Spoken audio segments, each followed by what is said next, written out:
വിശുദ്ധ ഹയസിന്ത മാരിസ്കോട്ടി. ഇറ്റലിയിലെ വിറ്റർബോയിൽ ജനിച്ച ഈ വിശുദ്ധ തൻ്റെ 20-ാമത്തെ വയസ്സിൽ മഠത്തിൽ ചേർന്നെങ്കിലും സന്യാസികൾക്ക് യോജിക്കാത്ത വസ്ത്രങ്ങളും ഭക്ഷണവും ജീവിത രീതിയും തുടർന്നു.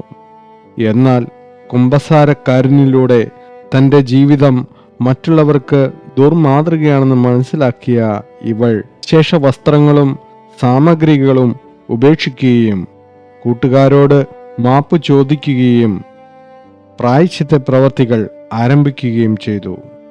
ദരിദ്രരുടെയും അഗതികളുടെയും സംരക്ഷണത്തിനു വേണ്ടി ഭക്തസഖ്യങ്ങൾ സ്ഥാപിക്കുകയും അതുവഴിയായി എല്ലാത്തരം അഗതികൾക്കും ഇവരുടെ സേവനങ്ങൾ ലഭിക്കുവാൻ ഇടയാക്കുകയും ചെയ്തു.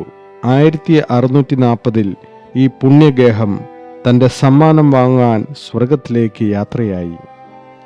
ജീവിത നവീകരണം വഴി മാതൃകാപരമായ ജീവിതം നയിച്ച വിശുദ്ധ ഹയസിന്ത് ഞങ്ങളുടെ ജീവിതത്തിലെ തെറ്റുകളെയും കുറ്റങ്ങളെയും കുറവുകളെയും തിരിച്ചറിയാനും തിരുത്തുവാനും അതുവഴി മറ്റുള്ളവർ ദൈവത്തെ മഹത്വപ്പെടുത്തുവാനും ഇടയാക്കത്തക്ക വിധത്തിൽ ഞങ്ങളുടെ ജീവിതങ്ങൾ നവീകരിക്കപ്പെടാൻ പ്രാർത്ഥിക്കണമേ.